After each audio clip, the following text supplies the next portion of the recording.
ദൈവനാമത്തിന് മഹത്വമുണ്ടാകട്ടെ.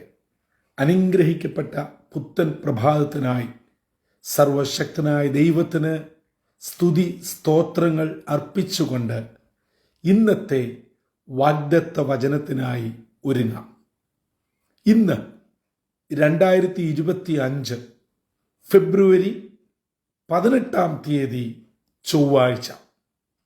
നമ്മുടെ ജീവിതത്തിൽ ഒരു പുതുദിനം തമ്പുരാൻ നൽകിയിരിക്കുന്നു. നാം ഓരോരുത്തരും ആയിരിക്കുന്ന ഇടങ്ങളിൽ ആരോഗ്യത്തോടും സൗഖ്യത്തോടും ദൈവകൃപയോടും കൂടെ ജീവിപ്പാൻ സർവശക്തനായ ദൈവം ഏവരെയും ഇടയാക്കട്ടെ എന്നുള്ള പ്രാർത്ഥനയോടെ ഇന്നത്തെ വാഗ്ദത്ത വചനത്തിലേക്ക് പ്രവേശിക്കാം. ഇന്ന് ജീവജലത്തിൽ കൂടി പ്രോമിസ് വേഴ്സായി നമുക്ക് ലഭിച്ചിരിക്കുന്നത് വിശുദ്ധ ലൂക്കോസ് എഴുതിയ സുവിശേഷം 17-ാം അധ്യായം 14-ാം വാക്യം. സെയിന്റ് ലൂക്ക് ചാപ്റ്റർ 17 വേഴ്സ് 14 നാം ഇപ്രകാരം വായിക്കുന്നു. അവൻ അവരെ കണ്ടിട്ട്, നിങ്ങൾ പോയി പുരോഹിതന്മാർക്ക് നിങ്ങളെ തന്നെ കാണിപ്പീൻ എന്ന് പറഞ്ഞു. പോകയിൽ തന്നെ അവർ ശുദ്ധരായി തീർന്നു.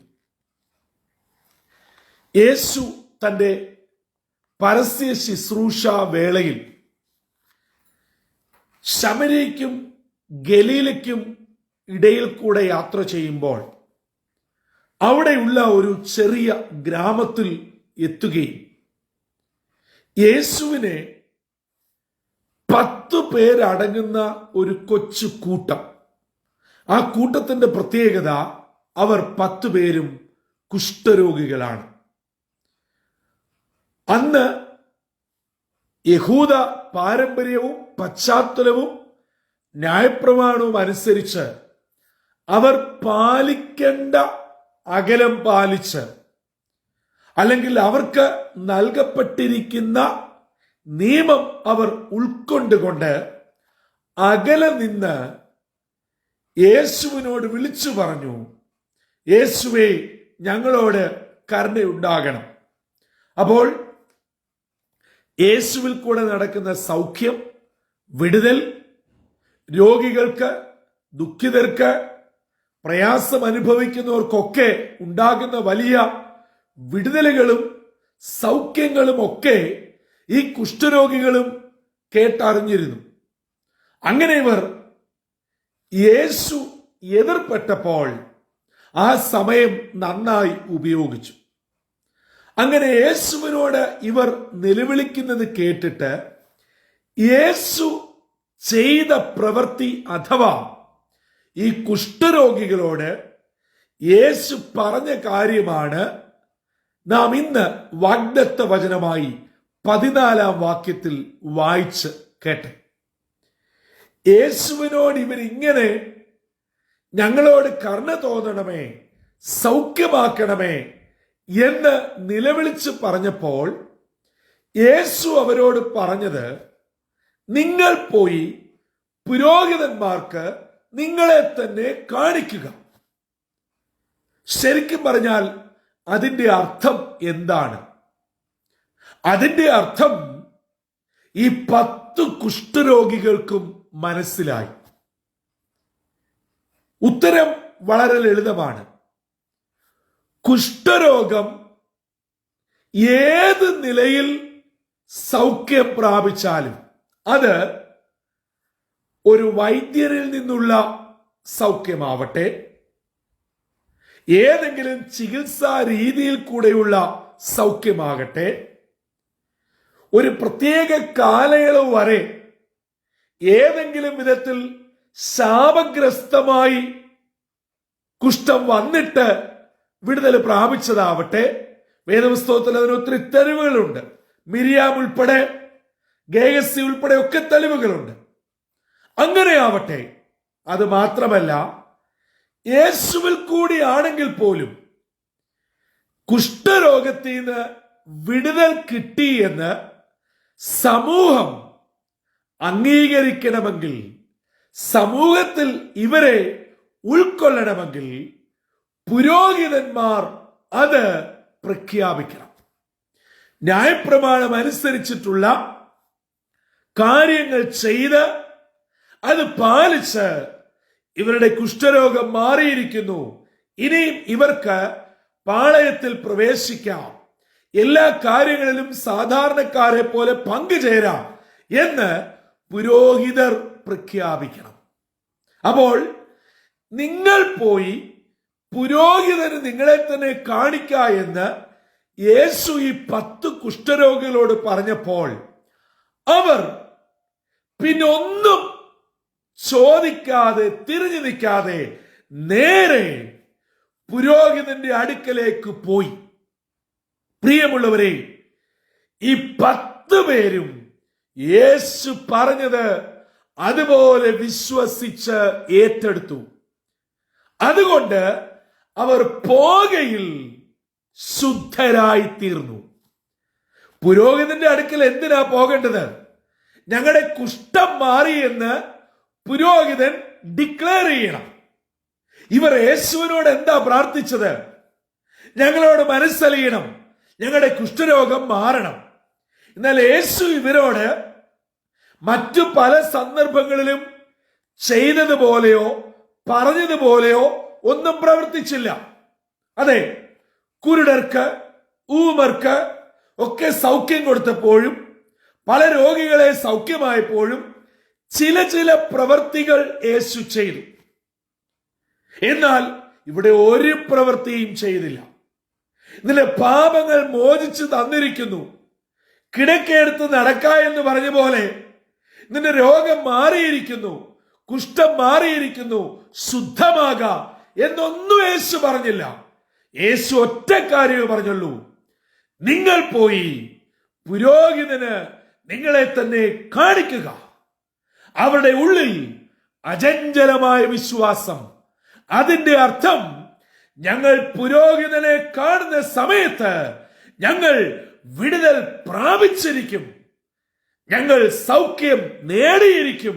അതുകൊണ്ട് സംശയത്തിന് വകയില്ലാതെ യേശു ഞങ്ങളോട് സൗഖ്യമായി എന്ന് പറഞ്ഞില്ലല്ലോ എന്ന് മറുചോദ്യം ചോദിക്കാതെ യേശു പറഞ്ഞ മാത്രയിൽ അവർ പുരോഹിതന്റെ അടുക്കിലേക്ക് യാത്രയാവുകയും യാത്രയിൽ തന്നെ സൗഖ്യം പ്രാപിക്കുകയും ചെയ്തു.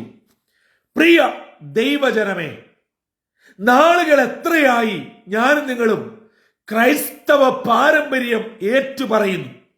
ഞാൻ ഇന്ന കുടുംബത്തിൽ ജനിച്ചു, ഇന്ന സഭയിലെ അംഗം, ഇന്ന ദൈവദാസന്റെ കൈക്കീഴിൽ ബാപ്റ്റിസം എടുത്തു, ശുശ്രൂഷയിലാണ്, കൂട്ടായ്മ നടത്തുന്നു. അങ്ങനെ നമ്മുടെ വിശ്വാസ ജീവിതത്തിന്റെ അളവുകോൽ പറഞ്ഞാൽ തീരുകയില്ല. വീട്ടിൽ കൂട്ടായ്മ, ഉപവാസ പ്രാർത്ഥന, കൺവെൻഷൻ യോഗം, ദൈവദാസന്മാരെ ആദരിക്കൽ, ഒരു ശുശ്രൂഷ വിടുകയില്ല, ഒരു കൂട്ടായ്മ വിടുകയില്ല, ഒരു വിശുദ്ധ കുർബാന നാം നഷ്ടപ്പെടുത്തുകയില്ല. എല്ലാം ചെയ്യുന്നുണ്ട്. പക്ഷെ ഇപ്പോഴും നമ്മുടെ കുഷ്ഠം അഥവാ നമ്മെ അലട്ടുന്ന മാനസിക പ്രശ്നങ്ങൾ, ആരോഗ്യ പ്രശ്നങ്ങൾ, ജീവിതത്തിന്റെ വേദനകൾ ഒന്നും കുറയാതെ നമ്മോട് കൂടെ തന്നെയുണ്ട്. എന്താണ് അതിന്റെ കാരണം? നമ്മുടെ പ്രശ്നങ്ങൾ മാറാത്തത്, ഒരു പരിഹാരവും ഇല്ലാത്തതിന്റെ കാരണം നമ്മൾ ഈ വാ കൊണ്ട് പറയുന്നതല്ലാതെ നമ്മുടെ ജീവിതത്തിൽ വിശ്വസിക്കുന്നില്ല. കണ്ണുമടച്ച് ഒരു പൊട്ടനെ പോലെ, പൊട്ടിയെ പോലെ വിശ്വാസത്തോടെ ഏറ്റെടുക്കുന്നില്ല. ഈ കുഷ്ഠരോഗികൾ ഒരാൾ പോലും ചോദ്യം ചെയ്യാതെ 10 പേരും പോയ വഴിയിൽ സൗഖ്യം പ്രാപിച്ചു. ഇന്ന് പ്രഭാതത്തിൽ ജീവിതത്തിന്റെ വിവിധ വിഷയത്തിൽ മനംനൊന്ത് അടുത്ത സ്റ്റെപ്പ് എന്ത് ചെയ്യണമെന്ന് അറിയാതെ വിഷമത്തിൽ, ഭാരത്തിൽ, നെടുവേർപ്പിൽ കഴിയുന്ന ദൈവവൈതലേ, എന്റെ പ്രിയ സഹോദര സഹോദരി, നിങ്ങളുടെ കുടുംബത്തിന്റെ വിഷയം, കുഞ്ഞുങ്ങളുടെ വിഷയം, ആരോഗ്യ വിഷയം, ജോലി വിഷയം, വിസ വിഷയം, കടബാധ്യത, നിയമക്കുരുക്കുകൾ എന്നുവേണ്ട ഒരു മനുഷ്യായുസ്സിലെ വിവിധ വിഷയത്താൽ നട്ടം തിരിയുന്ന വ്യക്തി ജീവിതമേ ഒന്നിനും ഒരു തീരുമാനമെടുക്കുവാൻ പറ്റുന്നില്ല, എങ്ങും എത്തിച്ചേരുന്നില്ല. എന്തെയോ കുഴപ്പം, എന്ത് ചെയ്യണമെന്ന് അറിയത്തില്ല. അങ്ങനെ വിഷണ്ണരായി ഈ പ്രഭാതത്തിൽ എന്നെ നിങ്ങൾ കേൾക്കുന്നുവെങ്കിൽ പരിഹാരം ഒന്നേയുള്ളൂ. കർത്താവ് പറയുന്നത് ചോദ്യം ചെയ്യാതെ അതുപോലെ അനുസരിക്കുക. നാം ഈ ഭാഗം താഴോട്ട് വായിക്കുമ്പോൾ 10 പേരിൽ ഒരാൾ മടങ്ങി വന്ന് യേശുവിന്റെ കാൽക്കൽ വീണ് നന്ദി പറഞ്ഞു. അവൻ ശമരിയക്കാരനായിരുന്നു. യേശുവിനോട് പറയുന്നുണ്ട്, നിന്റെ വിശ്വാസം നിന്നെ രക്ഷിച്ചിരിക്കുന്നു. അതെ, അവർ വിശ്വസിച്ച് ഏറ്റെടുത്ത് പുരോഹിതന്മാർക്ക് തങ്ങളെ തന്നെ കാണിപ്പാൻ യാത്രയായി. നന്ദി പറയുവാൻ ഒരുവനെ മടങ്ങി വന്നുള്ളൂ എന്ന് വേദപുസ്തകത്തിൽ പറയുന്ന വളരെ പരമാർത്ഥമായ കാര്യം. പക്ഷേ 10 പേരും വിശ്വസിച്ച് ഏറ്റെടുത്തു. അതവർക്ക് വിടുതലായി തീർന്നു. ഇന്ന് പകൽ ഭാരപ്പെടുന്ന, ഉത്തരമില്ലാത്ത ചോദ്യ ശരങ്ങളുടെ മുമ്പിൽ നിൽക്കുന്ന ദൈവവൈതലേ, ഒരൊറ്റ കാര്യം ചെയ്താൽ മതി. കർത്താവിൽ വിശ്വസിക്കുക, അടിയുറച്ച് വിശ്വസിക്കുക. നമ്മുടെ ഏത് പ്രശ്നത്തിനും പരിഹാരം ഉണ്ടായിരിക്കും.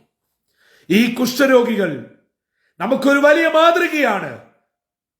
ക്രൈസ്തവ പാരമ്പര്യങ്ങളും വിശ്വാസ ജീവിതത്തിന്റെ വലിയ വീര ചക്ര കഥകളും പറയുന്നതല്ലാതെ വിശ്വാസമില്ലാത്ത നമ്മുടെ ജീവിതം വെറും വ്യർത്ഥമാണ്. എന്നും കരച്ചിൽ, എന്നും സങ്കടം, എന്നും വിഷമം. എന്താണിത് മാറുന്നത്? ഇത് തുടരുകയാണെങ്കിൽ ഞാൻ വളരെ വേദനയോടെ ചോദിക്കട്ടെ, നമ്മുടെ ഈ പ്രാർത്ഥന കൊണ്ട് എന്തു ഗുണം? എന്തിനാണ് നമ്മൾ പ്രാർത്ഥിക്കുന്നത്? എന്തിനാണ് വേദപുസ്തകം വായിക്കുന്നത്? എന്തിനാണ് ആരാധനയിൽ സംബന്ധിക്കുന്നത്? എന്തിനാണ് ഞാനൊരു ക്രിസ്ത്യാനിയാണ് എന്ന് ഉറക്കെ ഉറക്കെ പറയുന്നത്? ഒരർത്ഥവുമില്ല. അതെ, ഒരു ദൈവ പൈതലാണെങ്കിൽ അതിന് തക്കതായിട്ടുള്ള ഫലം കായ്ക്കുന്നവരായിരിക്കണം. അതുകൊണ്ട് ഇന്നിന്റെ പ്രശ്നങ്ങൾ പരിപൂർണമായി തമ്പുരാന്റെ കരങ്ങളിൽ ഏൽപ്പിക്കുക. തമ്പുരാൻ നമ്മോട് ചില കാര്യങ്ങൾ പറയും. അത് അടിയുറച്ച് വിശ്വസിച്ച് ഏറ്റെടുക്കുക. വിടുതൽ നിശ്ചയമാണ്. ഞാൻ ആമുഖമായിട്ട് ഓർപ്പിച്ചു, അവർ പാലിക്കേണ്ട അകലം പാലിച്ച് ദൂരത്ത് നിന്ന് കരഞ്ഞു വിളിച്ചു. എന്നാൽ വിടുതൽ കിട്ടിയപ്പോൾ അതിലൊരുവൻ മടങ്ങി വന്ന് അകലത്തിൽ നിന്നല്ല നന്ദി പറഞ്ഞത്, യേശുവിന്റെ കാൽക്കൽ വീണു, യേശുവിനെ തൊട്ടു, അകലം മാറി. ഇപ്പോൾ യേശുവുമായി അഭേദ്യമായ ബന്ധത്തിൽ വന്നു. എന്നെ കേൾക്കുന്നവരെ, നിങ്ങൾ യേശുവുമായിട്ട് അകലത്തിലാണോ? എന്താണ് അതിന്റെ കാരണം? നിങ്ങളുടെ കഴിഞ്ഞകാല ജീവിതത്തിന്റെ ദുരനുഭവങ്ങളോ വേദനകളോ പഴിയോ ദുഷ്യോ എന്തുമായിക്കൊള്ളട്ടെ, ആ അകലങ്ങൾ ഇന്ന് യേശുവിന്റെ നാമത്തിൽ മാറിപ്പോകട്ടെ. യേശുവുമായി ഒരു അഭേദ്യമായ ബന്ധത്തിലെത്തട്ടെ. അങ്ങനെയെങ്കിൽ കർത്താവ് നമ്മെ അനുഗ്രഹിച്ച് പറഞ്ഞു വിടുകയാ, മകനെ, നിന്റെ വിശ്വാസം നിന്നെ രക്ഷിച്ചിരിക്കുന്നു. അതെ, ഇന്ന് പകൽ ആ സ്വർഗീയ അനുഗ്രഹത്തിന്റെ പാത്രീഭൂതരായി നാം ഓരോരുത്തരും ആയിരിക്കുന്ന ഇടങ്ങളിൽ കർത്താവിനെ സേവിപ്പാൻ ഇടയാവട്ടെ. നിങ്ങളെ വിട്ട് വിദൂരങ്ങളിലായിരിക്കുന്ന കുഞ്ഞുങ്ങൾ, അവരുടേതായിട്ടുള്ള പ്രശ്നങ്ങൾ, ആരോഗ്യ വിഷയങ്ങൾ, ജോലി പ്രശ്നങ്ങൾ, നിങ്ങൾ കടന്നു പോകുന്ന ചെറുതും വലുതുമായ പ്രതികൂലങ്ങൾ, ഉത്തരം കിട്ടാത്ത ഒത്തിരി ചോദ്യങ്ങൾ, വേദനയേറിയ കൈപ്പേറിയ അനുഭവങ്ങൾ, ഉറങ്ങാൻ പറ്റാതെ വണ്ണം ഹൃദയം വിങ്ങുന്ന ജീവിതത്തിന്റെ പ്രതിസന്ധികൾ, എല്ലാറ്റിനും പരിഹാരം കർത്താവിലുണ്ട്. ഇന്ന് പകൽ ആ കർത്താവ് പറയുന്നത്, പരിപൂർണമായി വിശ്വസിക്കുക, ഏറ്റെടുക്കുക, വിടുതൽ നിശ്ചയമാണ്.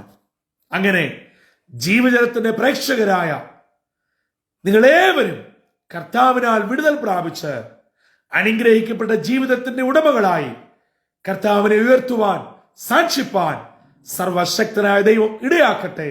അതിന് ഇന്നത്തെ വാഗ്ദത്ത വചനം നമ്മെ ഏറെ സഹായിക്കുകയും ചെയ്യട്ടെ. തലകളെ വണക്കാം, പ്രാർത്ഥിക്കാം. ഞങ്ങളുടെ ദൈവമേ, സ്വർഗീയ പിതാവേ, അനുഗ്രഹമേറിയ പുത്തൻ പ്രഭാതത്തിനായി നന്ദിയോടെ ഞങ്ങൾ അങ്ങയെ സ്തുതിക്കുന്നു, സ്തോത്രം ചെയ്യുന്നു. ഞങ്ങൾ ചെറുപ്പകാലം മുതൽ കേട്ട യേശുവിന്റെ പരസ്യ ശുശ്രൂഷയിൽ നടന്ന ഒരു സംഭവം പരിശുദ്ധാത്മാവ് ഇന്ന് ഞങ്ങളെ ഓർമ്മപ്പെടുത്തിയതിനായി സ്തോത്രം.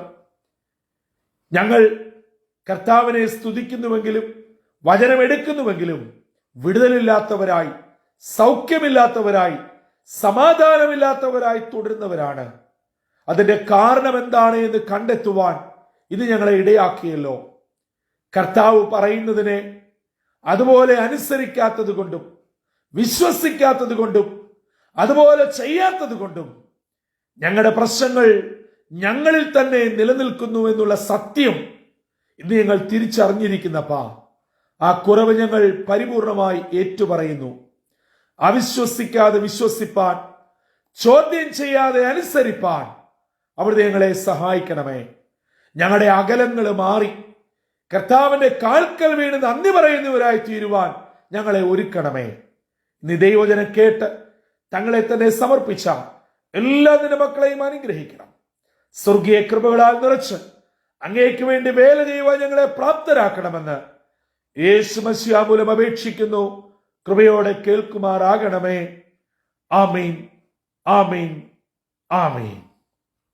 പ്രിയ ദൈവമക്കളെ, 10 കുഷ്ഠരോഗികൾ വലിയ ഉദാത്തമായ മാതൃകയാണ് നമുക്ക് നൽകിയത്. യേശു അവരോട് പറഞ്ഞത് അവർ അതുപോലെ വിശ്വസിച്ചു. അവരത് ചെയ്യാനായിട്ട് ഓടിപ്പോയി. പോയ യാത്രയിൽ സൗഖ്യം പ്രാപിച്ചു. ഇന്ന് പകൽ നമ്മുടെ സകല വിഷയത്തിനും കർത്താവ് സൗഖ്യം തരട്ടെ, വിടുതൽ തരട്ടെ, ഒരു വലിയ വിജയം തരട്ടെ.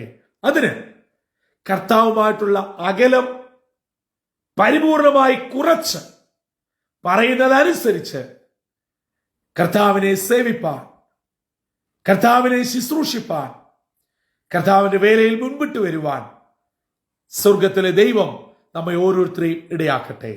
ഈ വചനങ്ങളാൽ ദൈവം നമ്മെ അനുഗ്രഹിക്കുകയും ചെയ്യുമാറാകട്ടെ. കർത്തൃ ശുശ്രൂഷയിൽ നിങ്ങൾക്കൊപ്പം brother Santhosh Kodukulanji. God bless you all.